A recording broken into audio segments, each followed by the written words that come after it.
There is a moment in one of my favorite movies, The Devil Wears Prada, that I've watched a million times for its sheer ability to stay so viscerally relevant, and I'm certain that this iconic scene lingers in the cultural memory of every fashion enthusiast anywhere. This is the scene where Miranda Priestley, played by the Meryl Streep, dismantles Andy Sachs, played by Anne Hathaway's illusion of sartorial indifference.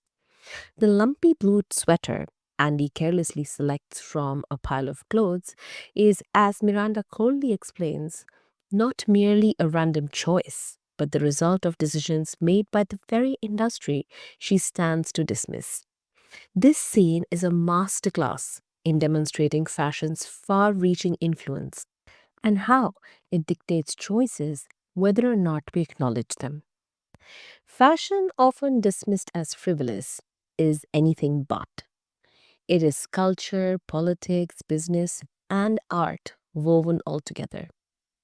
The Met Gala, hosted on the first Monday of the month of May every year by the Costume Institute at the Metropolitan Museum of Art in the New York City, underscores this by elevating fashion to the realm of historical and artistic significance. Anna Wintour, a gatekeeper of this industry, has long championed the idea that fashion is not just about clothing. It is about storytelling, it's about vision, and ultimately it's about influence. Increasingly, it is also about our responsibility. Fashion diplomacy is on the rise. Nations are often seen using clothing as a soft power tool, signaling alliances, values, and even climate commitments. In an era where some world leaders are retreating from global climate initiatives, fashion has emerged as an unexpected but potent force for climate awareness.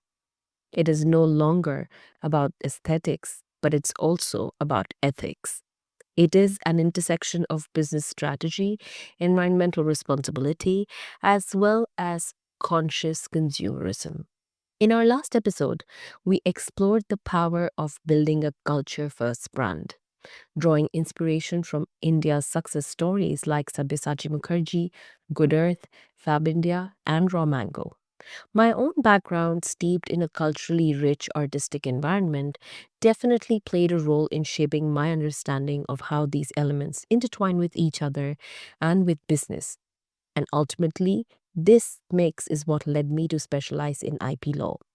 It's fascinating to see how interconnectedness works in all our lives. Today, we are diving deeper into that very intersection, but from a different angle. Today, we are going to flesh out the intersection of fashion, sustainability, law, and technology. The fashion industry, which is also one of my main areas of practice, is actually pioneering sustainable business practices. We'll be looking at five brands today and see how they're driving change through innovative materials, ethical production, and a genuine commitment to the environment. It's clear that sustainability isn't a fleeting trend. It's essential to our very existence. And what's interesting, and where things can get tricky, is how these brands are navigating the legal landscape to protect their innovations, whether it is through patents, trademarks, designs, or trade secrets, while also leveraging technology for sustainable solutions. It's a complex interplay, and getting it right is crucial for long term success. We'll also touch on the ethical considerations that come with tech adoption, because ultimately, this conversation is about encouraging conscious consumerism, because the choices we make today absolutely and affirmatively shape the future of this planet. I'm Chani Srivastava, a sustainability strategist and IP and tech lawyer, and you're listening to the Lock, Stock, and Barrel podcast. Let's get this party started.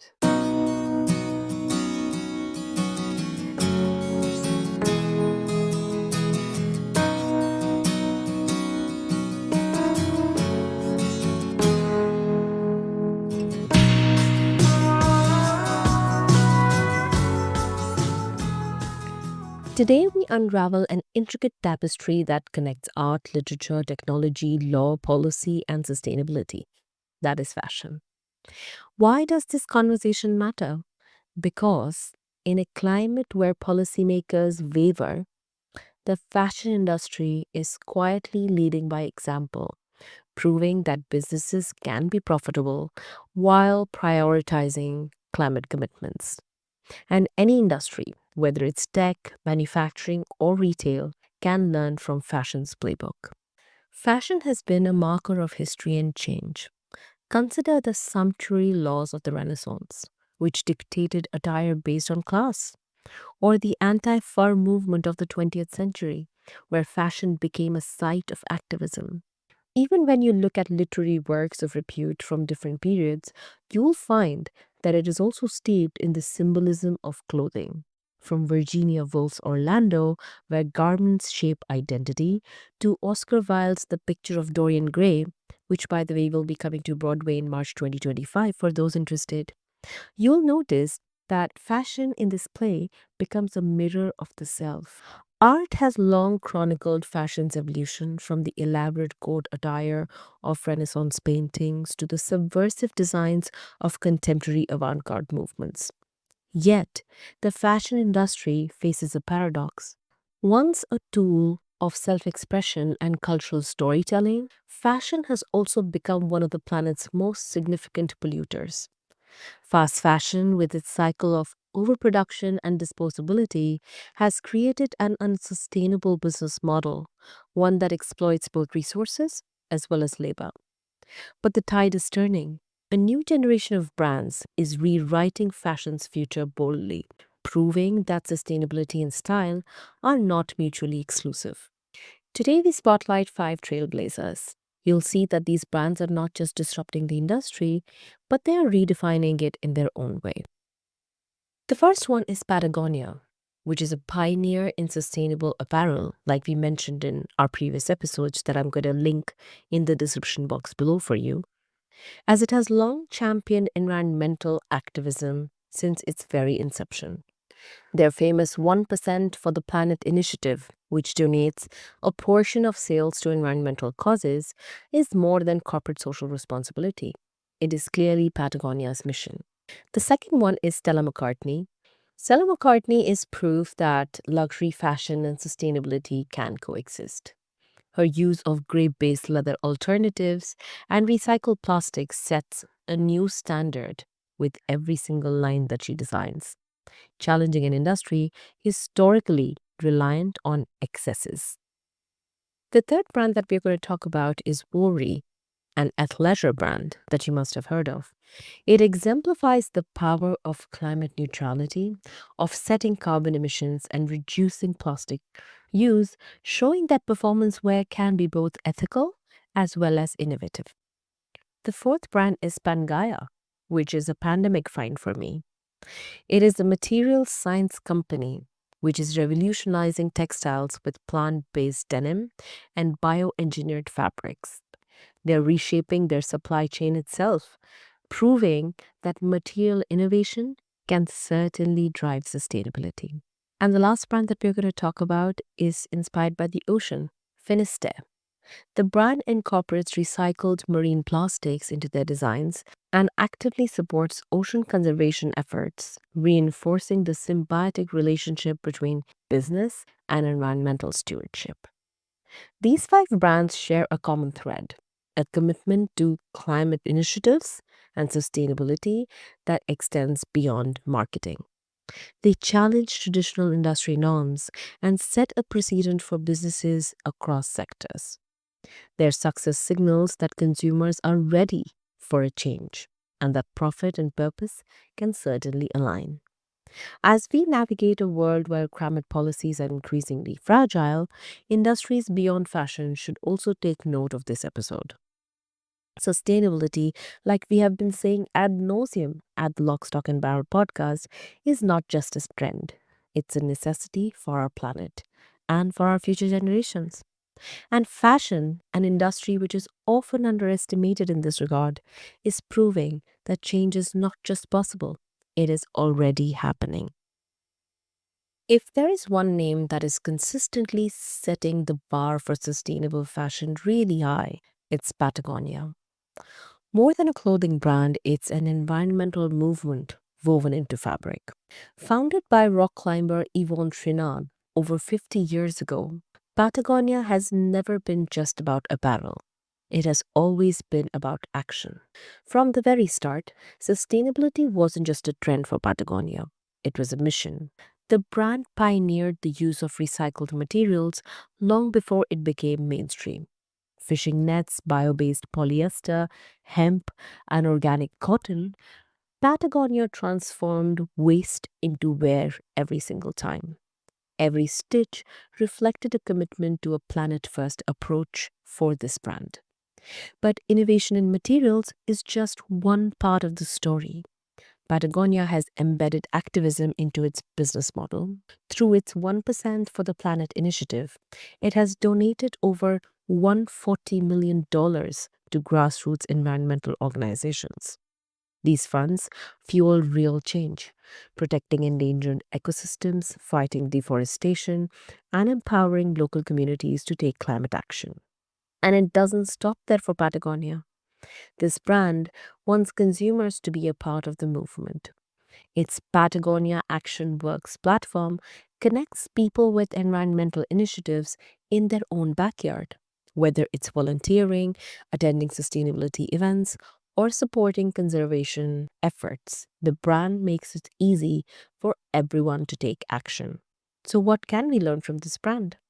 The Patagonia playbook tells us that sustainability is not just a checkbox, it's a philosophy, it's a responsibility, and a business model that proves profitability and purpose can coexist. Now, I know that this is a powerful example, and in my experience, I also know that implementing such a holistic, integrated strategy can be a really complex and a challenging process, especially when navigating the evolving landscape of regulations and the rules for intellectual property. Ensuring your sustainability initiatives are legally sound and your innovative materials and processes are protected requires a nuanced understanding of both sustainability and IP laws. Now, here's the challenge. How can we apply this mindset to our own choices? Whether it's supporting ethical brands, repairing instead of replacing, or getting involved with local initiatives. Small actions upon our individual parts add up. And for businesses looking to build their own Patagonia level sustainability strategy, understanding the legal and IP implications of their business is crucial for long term success in the industry. And please remember that sustainability or climate initiatives are to be penetrated into the industry as a whole. And fast fashion segment as well as the luxury fashion segment have equal responsibility to absorb these initiatives into their business models. This is where Stella McCartney comes into the picture. Sustainability and luxury, two words once thought to be at odds. But Stella McCartney proves otherwise. A pioneer in ethical fashion, she challenges industry norms with cutting edge materials and radical transparency. Her latest innovation? Grape based leather. Yeah, you heard that right. Leather made from the byproducts of Veuve Clicquot's vineyards. The partnership transforms waste from champagne production into a plant based alternative that mimics the look and feel of traditional leather, minus the environmental toll. Why does this matter? Because research has found that animal agriculture is responsible for up to 17% of global greenhouse gas emissions, with cattle being the biggest contributor. By eliminating animal based leather, McCartney cuts down on emissions, deforestation, as well as water pollution, proving that luxury and responsibility can go hand in hand. And it's not just about the leather. Since 2012, every Stella McCartney handbag has been lined with material made from recycled plastic bottles as well as hemp. The brand's commitment to sustainability extends to every detail, from its clever care labeling system, which educates consumers on garment longevity, to its use of blockchain technology for full supply chain transparency. Now, implementing these kinds of innovative and transparent practices can be complex. Many businesses may find themselves navigating a tricky landscape of new materials, of evolving regulations, and the need for robust IP protection as well as well negotiated contract with other stakeholders for their own sustainable innovations. Getting it right is crucial, not just for the planet, but also for your bottom line. And I can say this with experience that this is where strategic legal counsel combined with a deep understanding of sustainability at the leadership level becomes invaluable. It's about ensuring your sustainable efforts are not only impactful, but also legally sound and commercially viable. And this is where you come in. Your choices shape the future of fashion. When you support brands like Stella McCartney, you're voting for a world where innovation replaces exploitation, a world where luxury doesn't cost the planet. So the next time you're shopping, you ask yourself, who made this? What is this product made of? What impact does it have? Because sustainability isn't just a trend, remember? It's the future of fashion, and it all starts with us and our individual choices. The next brand that I want to talk about is Vuori, a climate neutral athleisure brand which sets a powerful example of sustainability. This California based interesting brand offsets its carbon footprint and is committed to emission reduction from its inception. Vuori is transparent about its goals and practices, holding itself accountable to customers as well as the planet. The company has boldly committed to being 100% climate neutral, meaning they offset all of their carbon emissions. They also use recycled materials in their garment bags and strive to reduce plastic waste by 80% across their supply chain. The brand has partnered with Clean Hub for achieving 100% plastic offset in its operations overall. This brand's sustainability efforts go beyond carbon offsetting. Worry is dedicated to reducing its Scope 1 and Scope 2 emissions, which are direct emissions from its operations and indirect emissions from energy use, and it aims to further cut these by 42% by 2030. While setting ambitious targets is commendable, actually achieving them, especially across complex supply chains, requires meticulous planning and often involves navigating a complex landscape of regulations and evolving best practices. I commend Worry for setting such an ambitious goal for themselves, but I've seen how complex and just understanding and mapping scope 3 emissions can be, which is going to be the next level for Worry as a company in their goal setting. This is because the supply chains are often serpentine and stretch across the globe for most companies. It requires operating with caution across jurisdictions, and in my opinion, this is an area where having expert guidance can be invaluable. Warri's global impact, of course, extends through partnerships with various environmental programs. These include halting deforestation in Borneo and supporting emission reduction initiatives in the US. Worry works with partners like Pachama and 3 Degrees to fund these programs, ensuring their contributions have measurable effects. Despite being a smaller player in the crowded athleisure market, Worry has carved a niche for itself. Competing with giants like Lululemon, Athleta, and Nike, Worry's success lies in its unique positioning. If you see, the brand's design aesthetic is softer, more laid back compared to something like a Lululemon, which has sleek performance focus. Even community engagement plays a really crucial part in Worry's strategy. Worry's success, if you look at it, is a result of its mastery of the three C's: brand identity, audience understanding, and market differentiation. It's a brand that shows how sustainability, innovation, and community can drive growth and customer loyalty. As we continue to navigate the intersection of business and sustainability, it's brands like Vuori that are leading the charge. If you're looking for an athleisure brand that champions both performance and the planet, Vuori is a company that you should definitely keep on your radar. The next brand that I want to draw your attention to is a science driven brand focused on sustainable fabrics, PANGAIA. PANGAIA is best known for using natural materials, including plant based denim made from hemp and an alternative to feather down made from flowers. Yes, flowers. Their approach to fashion is rooted in the development of sustainable textiles crafted by their in house research and development teams. Founded in 2019 by influential industry figures, including influencer turned venture capitalist Miroslava Duma, PANGAIA has a clear cut vision. It aims to be a leader in both fashion and sustainability.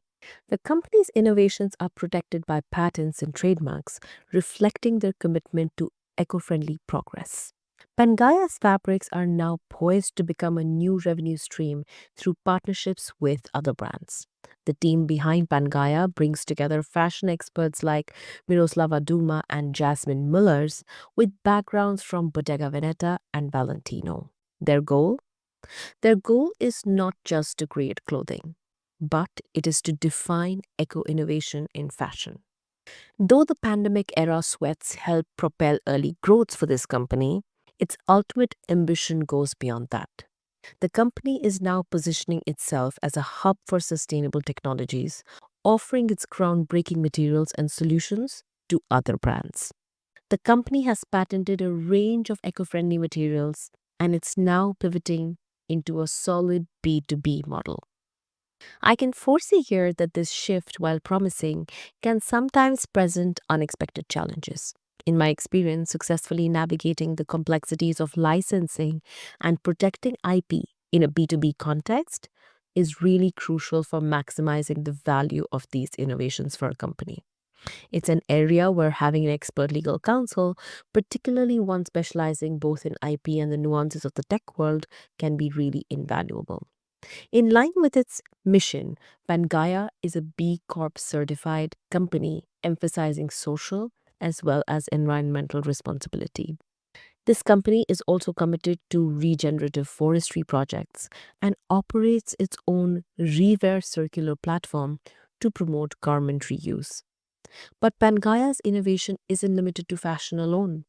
Their latest initiative, Be the Change, BEE the Change, launched the Trillion Bees projects as COP28. As you might know and how research suggests, bees are critical for pollination, and bees are facing extinction due to environmental shifts. The initiative aims to raise $1 billion to protect bee populations and ensure food security for future generations. This is just one example of how Pangaea is pushing boundaries to create real world solutions for global challenges. In terms of environmental impact, their commitment extends beyond materials and even goes to packaging, which is fully compostable. Their use of natural dyes and sustainable production processes helps conserve water and reduces wastewater. And overall, this brand is a beacon of innovation, combining sustainability with forward thinking technology. Along with Pangaea, I want you to also take a look at the work that is being done by Finisterre, a surf inspired brand which is making waves, both literally and figuratively. Rooted in ocean conservation, this Cornwall based company is more than just about fashion. It's about giving back to the seas that they so dearly love. Best known for its ocean awareness, Finisterre's commitment to sustainability goes beyond marketing. They are also a B Corp certified company, which means their practices meet the highest standards of social and environmental performance that exist today. But that's just the beginning. This company designs their garments with recycled ocean plastics, and their packaging is all about leaving no trace. Finisterre's journey began with a simple vision: create products for ocean lovers. But what sets them apart is their drive to protect the very waters that inspire them. Their commitment to a circular economy aims to reduce waste and keep materials in circulation for as long as possible. One standout material they use is called EcoNile, a recycled nylon made from fishing nets and other ocean waste. Working with EcoNile, the brand transforms discarded nets into reusable fabrics for their products. For every ton of EcoNile produced, 5.7 tons of carbon dioxide are saved, which is an impressive impact on the planet. Being a passionate advocate for education, I have huge respect for the Finisterre Foundation, as they fund swimming lessons for children with disabilities and adapt wetsuits to make the water more accessible for them. These efforts aren't just about inclusivity, they're about building the next generation of ocean advocates. In 2024, Finisterre made headlines for its transparency. They were the only brand to respond to the OR Foundation and Ventia Lamana's peak volumes campaign, revealing the exact amounts they produced in 2023. This was in stark contrast to the findings of the OR Foundation, which pointed out that Marks and Spencer's garments are among the most commonly found polluted beaches in Ghana, a direct result of overproduction and colonial trade practices. I'm going to be linking this report in the description box below for you to take a look. Overproduction in the fashion industry remains a significant problem. To achieve any meaningful net zero commitments, we must first tackle inventory reduction and demand more transparency. Brands can still thrive with better visibility and control over production without sacrificing the planet. Successfully navigating these complex reporting requirements and ensuring compliance while maintaining brand authenticity can be a real challenge for businesses today. I understand that because my work as a sustainability strategist and an IP and tech lawyer helps companies like Finisterre not only understand these evolving regulations, but also develop robust legal sound strategies that support their sustainability goals, their reporting requirements, as well as protect their brand reputation. Finisterre's authenticity speaks volumes. With deep roots in the surf culture, the brand's commitment to technical gear for cold water surfers sets them apart. Founder Tom Kay saw a gap in the market where there was nothing made for surfers braving the cold UK waves. So in 2003, he created Finisterre, designing purpose built technical products that reflect the true spirit of surfing. Today, as Finisterre grows, they face the challenge of scaling without losing their authenticity. It's a fine balance, especially in a community that values local, rugged, and honest brands. But Finisterre has already demonstrated that doing good and doing well don't have to be mutually exclusive. As we look to the future, let's think about the impact of our choices. Do we support companies like Finisterre who are pushing the boundaries of sustainability and transparency? Or do we continue to buy from brands that turn a blind eye to overproduction and environmental harm? The power is still in our hands. More than ever before, it's time to make conscious choices. Let's break down some key legal and technological concepts that shape the way sustainable fashion operates. From an IP perspective, these brands invest heavily in safeguarding their innovations. Of course, they do. Take PANGAIA, for instance. They protect their unique sustainable fabrics with patents and trademarks. Their strategy isn't just about securing their designs, but their strategy is about maintaining a competitive edge in a rapidly evolving market. Which brings us to something critical that I want to introduce to you today. It is the concept of trade secrets. While patents are public, trade secrets are the unsung heroes of intellectual property law. These are confidential details that give a company an advantage without having to reveal them to the public. So, for example, many sustainable fashion brands likely protect aspects of their manufacturing process or even the formulas behind their eco friendly materials using trade secrets. This could be a breakthrough chemical formula for dyeing fabrics or a unique sustainable supply chain relationship that they would be keeping as a trade secret. By keeping these very small details under wraps, they maintain exclusivity and competitive advantage without actually having to publicly disclose them. This is where my expertise as an IP and tech lawyer comes into play, helping businesses safeguard those key pieces of knowledge that power their success and sustainability stories. I work with companies to develop strategies that protect their innovations, whether it is through patents, trademarks, or even through the confidential route of trade secrets. Now let's shift gears to technology for a bit. Fashion is being revolutionized by innovative tech. Look at Stella McCartney. Her use of blockchain to track materials throughout the product lifecycle is a game changer for transparency and sustainability. Which brings us back to the broader concept of tech for good movement, the one that I am so passionately vocal about.